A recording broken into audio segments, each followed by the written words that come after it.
Hello! It's been a little bit since last couple videos, and I've got a few new subscribers to the channel, which I never expected to see. And I thought, man, I got to get some new content going. So I'm bringing back an old favorite, the Weatherwool all-around jacket, AAJ, as some of us call it. I talked about this at length in another video. But I'm actually bringing probably the winter jacket that I've got the most hours wearing, because I got this, I don't know, 4 or 5 years ago when it was actually 2020. During COVID, short stock everywhere. My amazing wife actually called store to store to find a Packer coat, a Filson Packer coat in my size. So I've worn this coat extensively, so I'm going to talk a little bit about both of these and kind of share some thoughts and opinions and a little compare and contrast. And, as the title of the video says, which one is the best? And my answer is, it depends. There's a lot of things that it depends on, and I would first say it's a personal choice. You got to find what works for you, and you got to find what works for you in different conditions. So I'll talk a little bit about what I like about these garments and the types of conditions that I usually find myself, wearing them. So I also have my little scale here, and I do want to talk about fabric weights because there's a lot of discussion about that. So, debate and discussion, I should say. What is a 24 ounce, 26 ounce?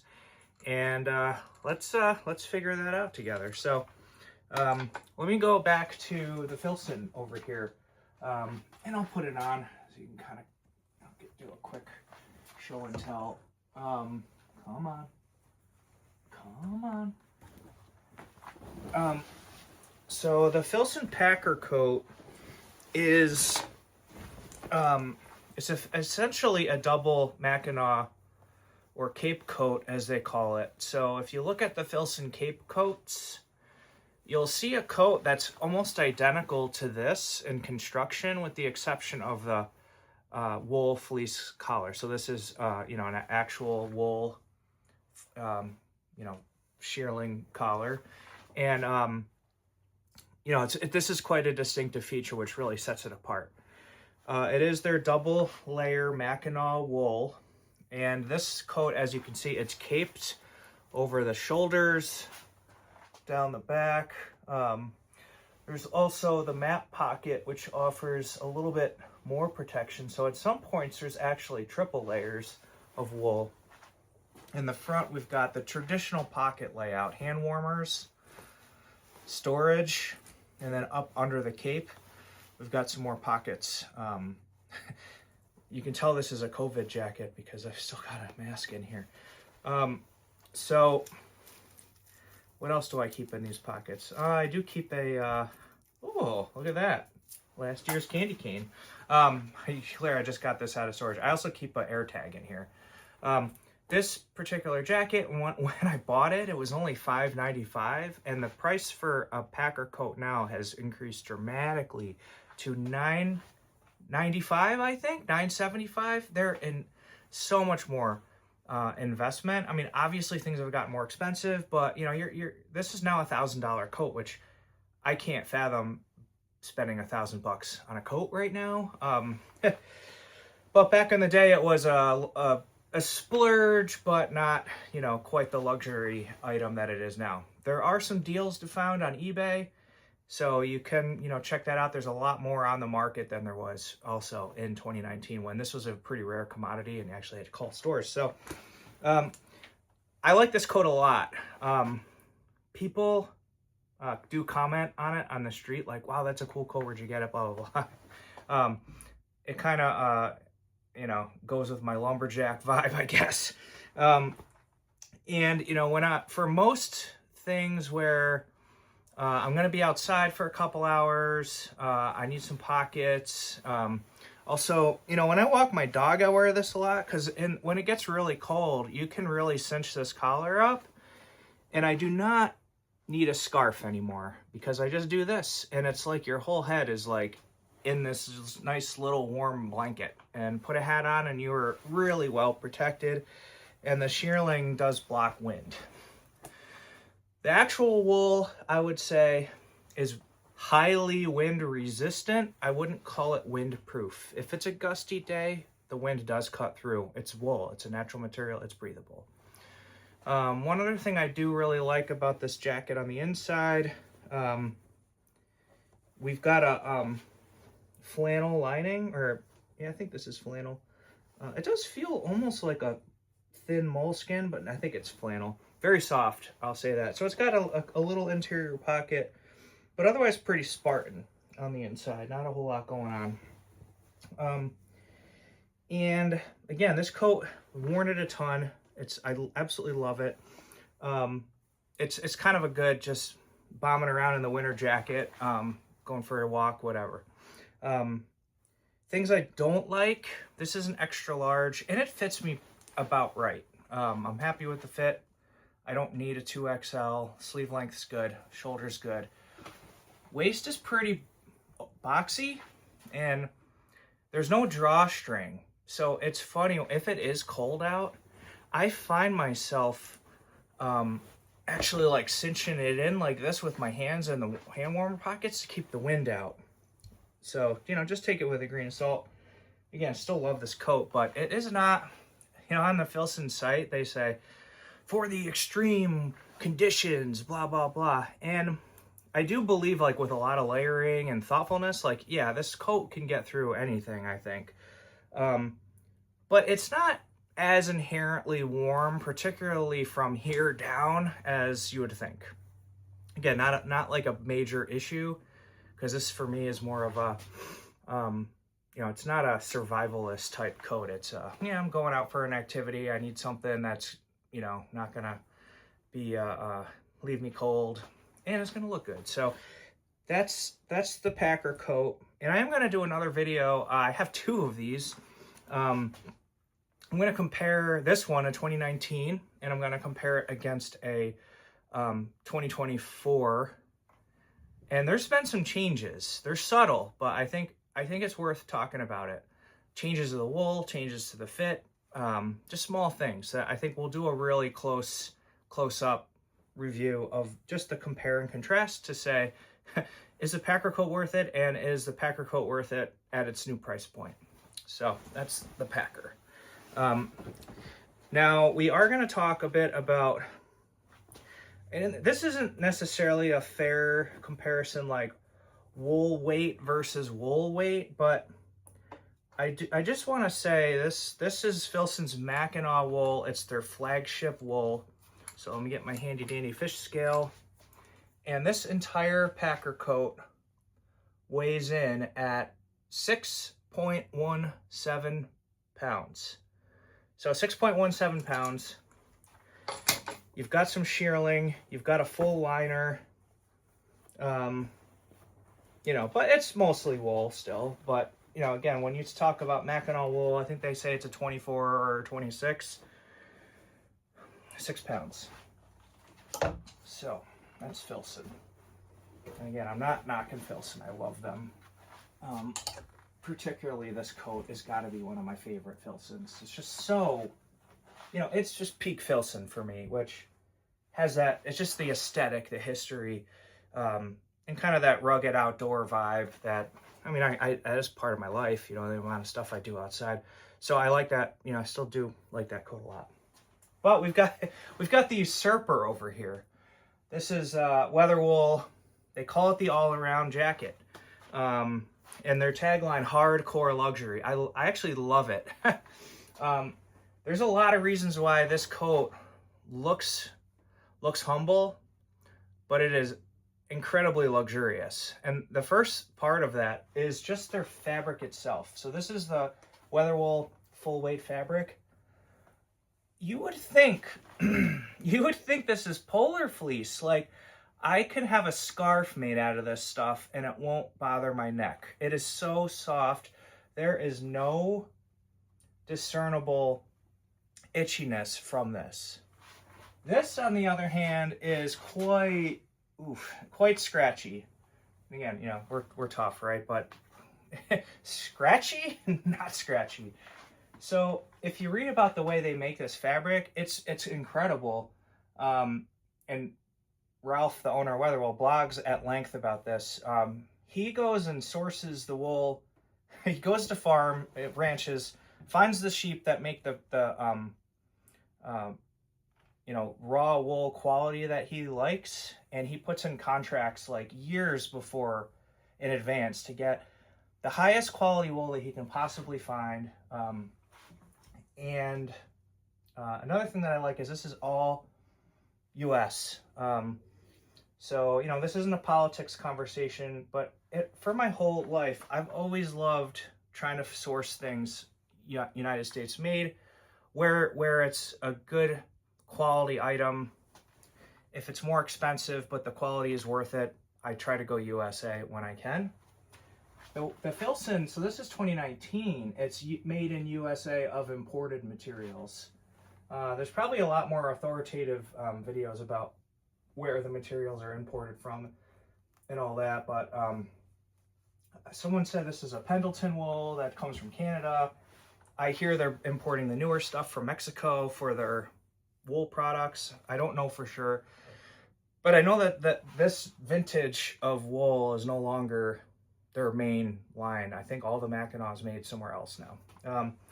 Weatherwool 100% US, but not just the wool, the thread, the buttons, the zippers, everything wherever possible US source materials. Even there was a blog that Ralph did about his tags, and he found a company in the US that actually makes the tags for everything.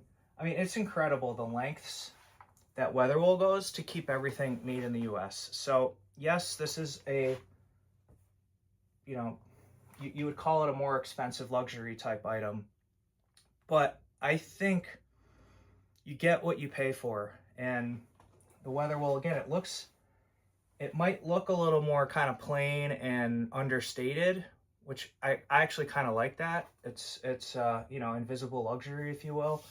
And they do have different colors and stuff. I do love this lynx pattern because it just, if you're outside, it's camouflage.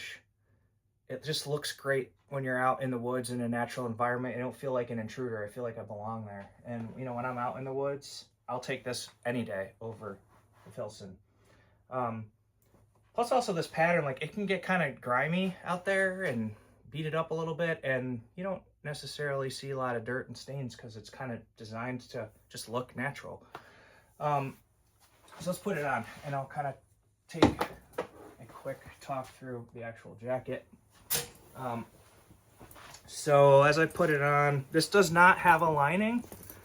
It is just straight wool. And one thing with Filson, I always buy the jackets with a lining because I can't stand the way the wool feels on my skin. Just, it's itchy. It bothers me. Like, I want to be comfortable when I'm wearing. I'm in my 40s. Like, I don't have time to be uncomfortable anymore. This coat has no lining, and the first thing that I noticed when I put it on, I'm in my basement. It's a good 70 degrees in here. This one I feel pretty comfortable. This wool, I can feel it breathing right now. It does not feel hot, heavy, constrictive. It's just a nice, comfortable garment. Obviously, if I was like active, I would be getting hot. The Filson, when I put it on, it feels hotter. It's double layer all the way down the sleeves, triple layer in the back, all that stuff. So that garment gets hotter quicker.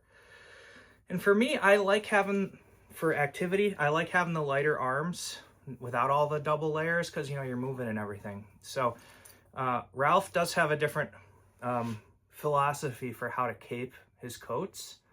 Some things I really like. He's got these little drip tabs front and back, and I think that they look pretty cool. But also, it's got the double layer where it really matters. If you're out in the rain or some weather, it will protect you and it'll prevent the proverbial cold shoulder. He leaves the sleeves single, but he does so in elbow patches. So there's just a little bit more durability there, and a little bit more warmth, where you need it, but you still get all the mobility of a single sleeve. But for the most part, you know, everything from here down is single layer, or so you would think. But again, all the pockets are either doubled or tripled up. When I stick my hands in these pockets, the big ones, the hand warmers, they're wool on both sides. It's not a pocket bag or a pocket liner. You know, the Filson it actually feels pretty flimsy, to be honest. Like, it's just one layer of wool out here, you know, when you're just feel a layer of wool, it feels pretty thin, to be honest. I mean, I know this is Mackinaw wool and it's their good stuff, but it's not that substantial when it's on its own. One layer of this full weight, or sorry, when I stick my hand in here, there's actually 2 layers of the Weatherwool over where you stick your hand in, so it feels more substantial, and more importantly, your hands are warmer in these hand warmer pockets than on the Packer coat. Like this, if you don't have gloves on, your hands are cold, even if they're in there. These ones you can get away with a little bit more because it's 2 layers.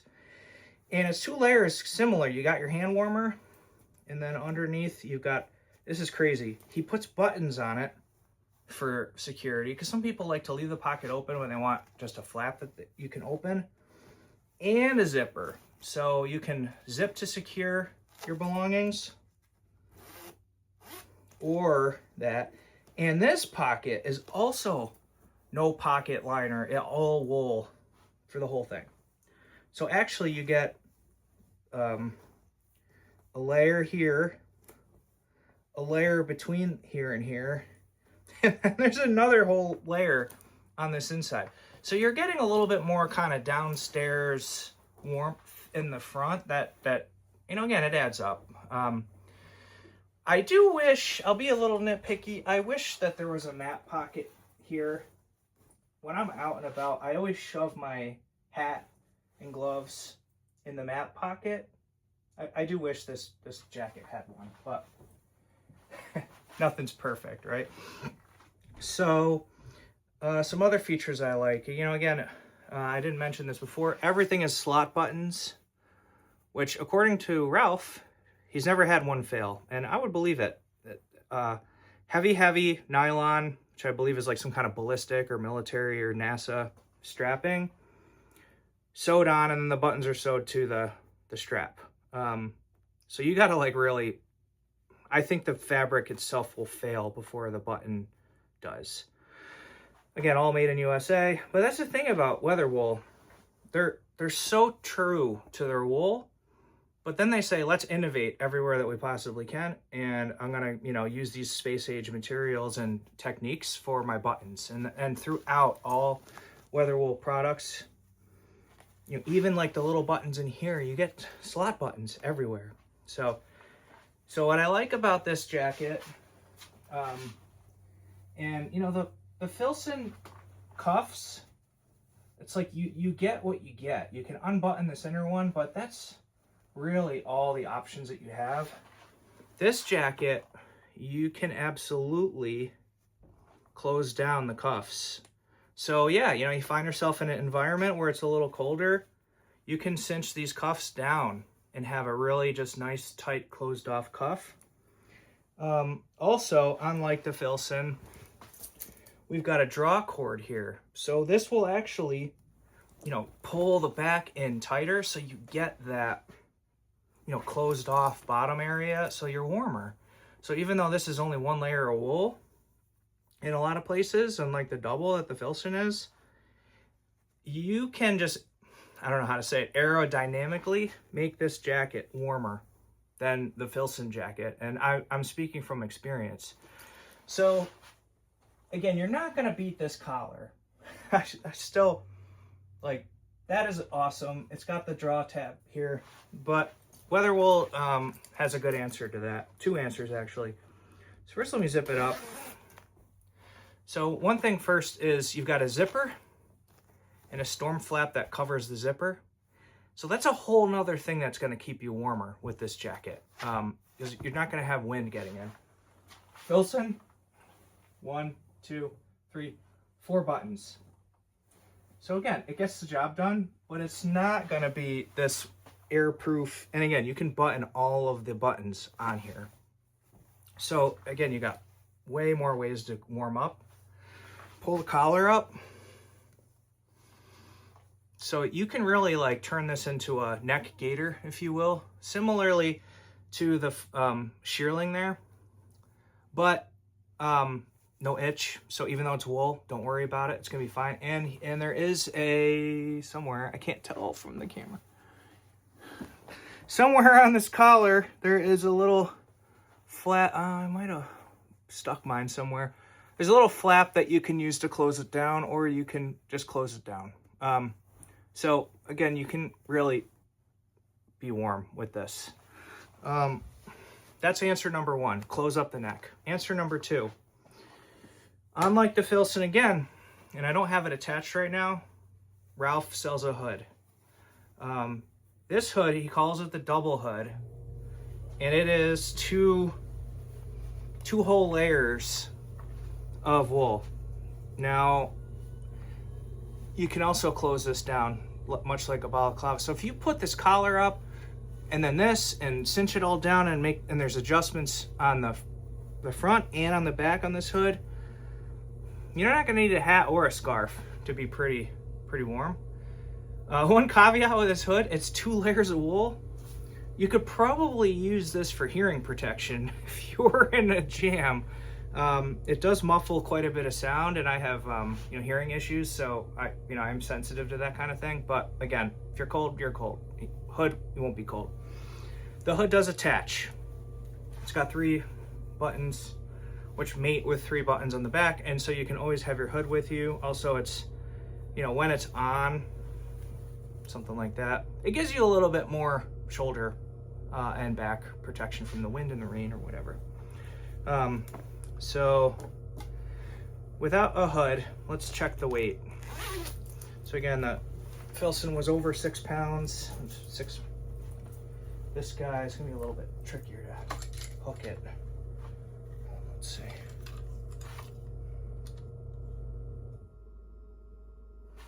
All right. This is 5.05 pounds. So 5 pounds of coat. If you add the hood, just for giggles, it's probably another pound is my guess, but let's see. Come on. I know. Oh, 4.45.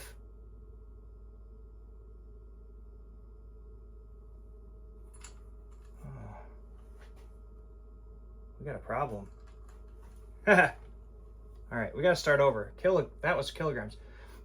0.98 pounds.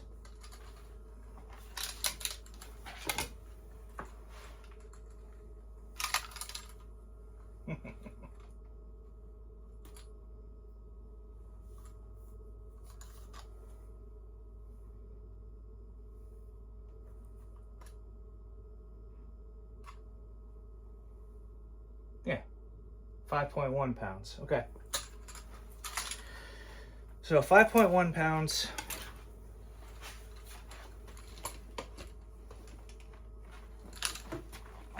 Let's double check our Filson again.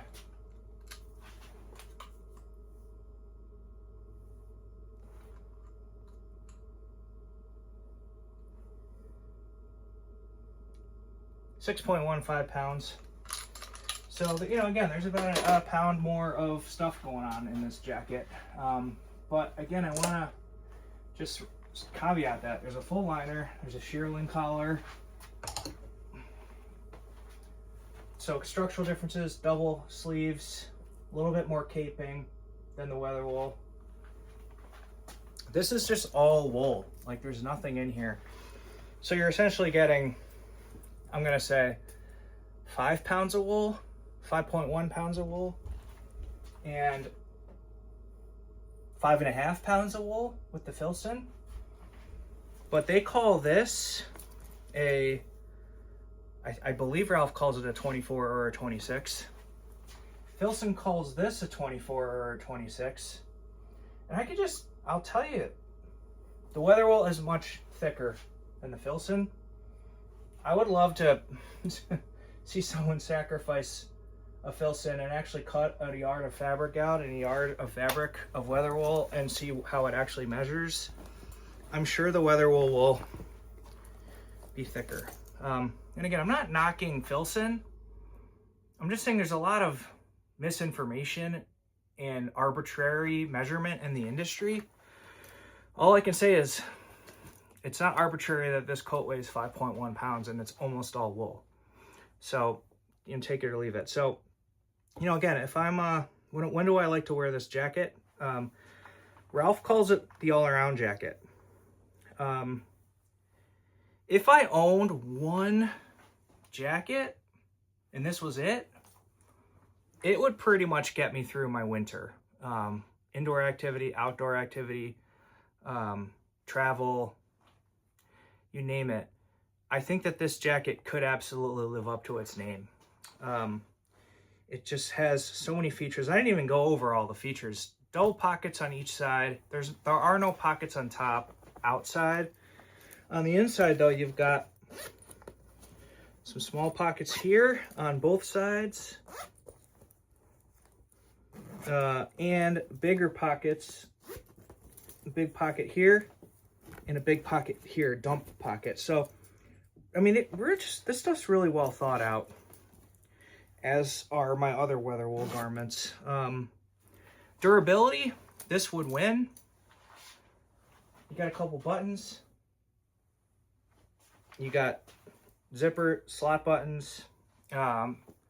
Warmth, probably in stock state.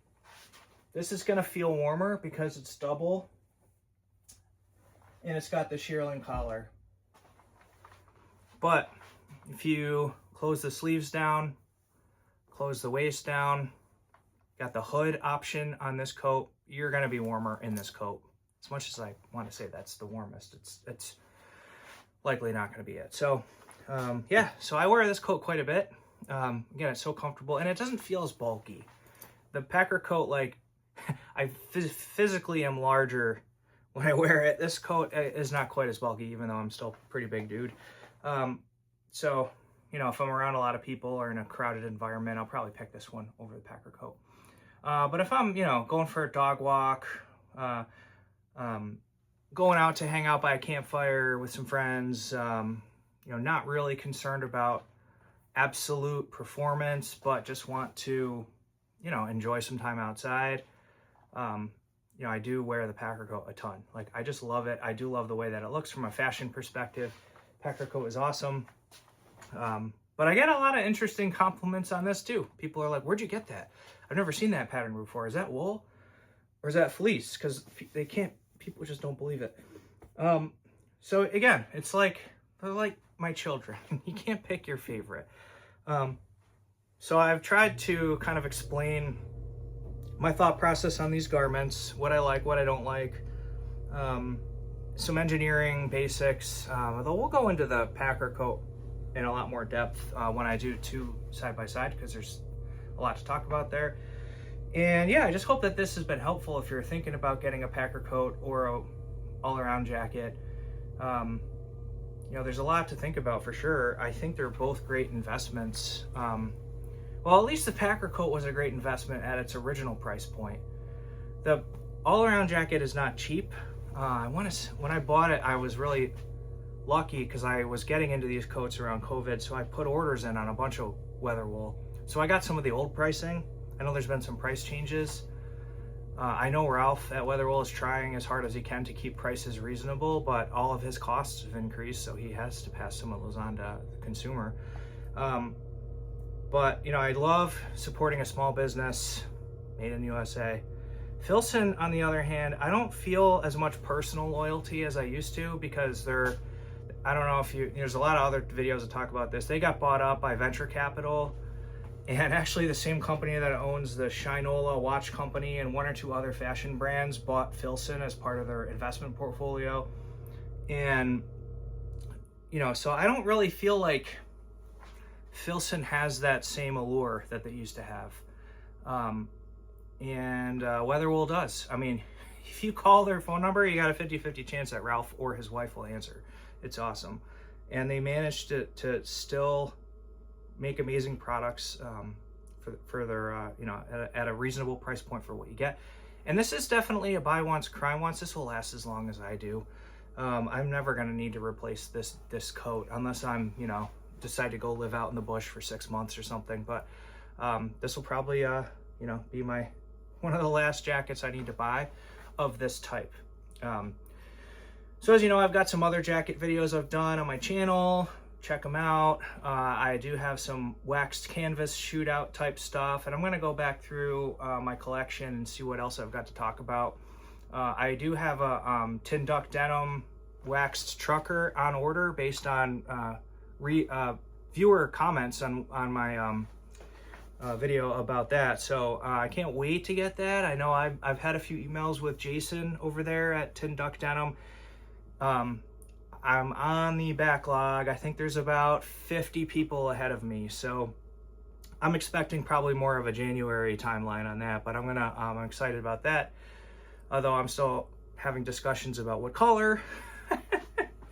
But we'll see how that goes. So I'm excited about that because I do want to talk about you know, alternatives to Filson tin and tin cloth and the very hard to get Ship John Wills jacket, which again, I love the Wills, but it is so hard to get one.